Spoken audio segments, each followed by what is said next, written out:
আজকে নিয়ে এসেছি পটলের খোসার দারুণ একটা রেসিপি, যা পুষ্টিগুণে ভরপুর। আমরা অনেকেই শুধু পটলটা খাই, কিন্তু খোসাটা ফেলে দিই। অথচ এই খোসার মধ্যেই আছে অসাধারণ সব পুষ্টি, যা অনেকেই জানে না। আজকের ভিডিওতে আমি দেখাবো পটলের খোসার এত গুণ আর কিভাবে খুব সহজে বানানো যায় মজাদার খোসা ভর্তা। গরম ভাতের সাথে অসাধারণ লাগে। তাই ছোট্ট ভিডিওটা স্কিপ করো না, পুরো ভিডিওটা শেষ পর্যন্ত দেখতে থাকো, না হলে অনেক কিছু মিস করে যাবে। তো শুরু করার আগে সবার কাছে ছোট্ট একটা রিকোয়েস্ট, আমার চ্যানেলে যেটা নতুন ভিজিট করছো চ্যানেলটা দয়া করে সাবস্ক্রাইব করে নিও, কারণ আমি সবসময় এরকম নিত্য নতুন ভিডিও নিয়ে তোমাদের জন্য হাজির হয়ে যাই। তো বন্ধুরা দেখো, আমি পটল ছিলে নিয়েছি, পটল দিয়ে মাছ রান্না করব, আর এই খোসাটা আমি মজা করে ভর্তা করে দেখাবো তোমাদের। আর এর পুষ্টিগুণগুলো আমি ভিডিওর মাঝখানে বলে দিব। দেখো বন্ধুরা, আমি পানি দিয়ে একটু ভিজিয়ে রাখলাম 2 মিনিটের জন্য। আর এখানে আমি বেশি করে পেঁয়াজ কেটে নিয়েছি, মরিচ কেটে নিয়েছি, আর নিয়েছি রসুন কুচি করে, কারণ এই ভর্তাটাতে অবশ্যই রসুন দিতে হবে। এটা মাস্ট বি, অনেক বেশি মজা লাগে। আর তেমন কিছু লাগবে না। চলো আমরা চুলায় চলে যাই বন্ধুরা। প্রথমেই কিভাবে করতে হবে দেখো, এই পরিষ্কার করে খোসাটা ধুয়ে নিয়েছি, তারপরে কড়াইতে একটুখানি লবণ দিলাম আর একটুখানি হলুদের গুঁড়া দিব,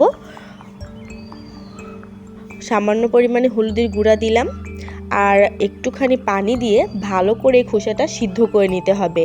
বন্ধুরা মনে রাখবে, পানি ছাড়া কিন্তু শুধু ভাজি করা যাবে না, এটা তারপরে বাটা যাবে না, তাহলে কিন্তু এই ভর্তাটা খেতে মজা লাগবে না। এভাবে ভালো করে একটু পানি দিয়ে সিদ্ধ করে নিতে হবে। তো বন্ধুরা চলো এটা সিদ্ধ হতে থাক, আর আমি এর খোসার উপকারিতাগুলো বলে দেই। উপকারিতাগুলো বলে আবার ফিরে আসব সিদ্ধ হওয়া পর্যন্ত, তাই পুরোটা দেখতে থাকো। বন্ধুরা, পটলের খোসায় আছে দুর্দান্ত সব উপকারিতা। এটা ফাইবারে ভরপুর, যা হজম শক্তি ভালো রাখে।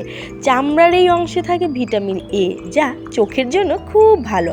আর আছে অ্যান্টিঅক্সিডেন্ট, যা শরীরের ভিতরের ক্ষতিকর উপাদান দূর করতে সাহায্য করে। এক কথায়, যে খোসাটা আমরা ফেলে দিই সেটাই আসলে পুষ্টিগুণে ভরপুর একটা গুপ্তধন বলতে পারো। তোমরা কেউ যদি এই ভর্তাটা আগে খেয়ে থাকো অবশ্যই কমেন্টে জানাবে। আর আমার ভিডিও দেখে কে কে বানিয়ে দেখবে সেটাও আমাকে জানাতে ভুলবে না। তোমাদের কমেন্ট পেলে আমার সত্যিই খুব ভালো লাগে, আর আমি সবার কমেন্টে উত্তর দেওয়ার চেষ্টা করি বন্ধুরা। তোমাদের পটলের খোসার উপকারিতাগুলো বলতে বলতে ওদিকে কিন্তু আমার পটলের খোসাগুলো সিদ্ধ কিন্তু হয়ে গেছে, মানে পানিটা একদম শুকিয়ে গেছে বন্ধুরা। তো চলো পরের প্রসেসিংয়ে চলে যাওয়া যাক। দেখো পানি একদম শুকিয়ে গেছে। এখন আমি এই পটলের খোসাগুলো এই কড়াইতেই জাস্ট একটা সাইডে দেখো এক পাশ করে নিয়ে এখানে পরিমাণ মতো সয়াবিনের তেল দিয়ে দিলাম।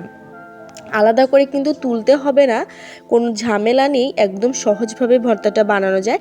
তেলটা গরম হয়ে আসলে কেটে রাখা পেঁয়াজ, রসুন, মরিচ কুচিগুলো কিন্তু তেলের মধ্যে দিয়ে দিলাম। এবার ভালো করে নেড়ে চেড়ে সব কিছু ভালো করে ভেজে নিব। আবারও বলছি, পটলের খোসাটা কিন্তু অবশ্যই পানি, লবণ, হলুদ দিয়ে কিন্তু একটু সেদ্ধ করে নিতে হবে। সরাসরি যদি তোমরা পেঁয়াজ রসুনের সাথে ভেজে নাও তাহলে কিন্তু ওটা একদমই ভালো লাগবে না। দেখো বন্ধুরা, আমি ভালো করে ভেজে নিচ্ছি, একটু বাদামি কালার করে ভেজে নিতে হবে। বাদামি করে ভেজে তারপর আমি চুলাটা বন্ধ করে নিব। এভাবে আরও 3 মিনিট আমি জাল করে নিব।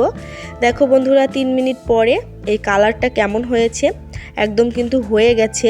আমি কিন্তু তুলে নিলাম। এবার আমি চলে যাব শিলপাটায়, কারণ শিলপাটার ভর্তা কিন্তু সবচেয়ে বেশি মজা লাগে। আমি এবার বেটে নিব, বেটে নিলেই কিন্তু হয়ে যাচ্ছে। দেখো বন্ধুরা, আমি শিলপাটায় বেটে নিয়ে চলে আসলাম পটলের খোসার ভর্তা। দেখতেই পাচ্ছ কতটা লোভনীয়, কতটা ইয়াম্মি লাগছে।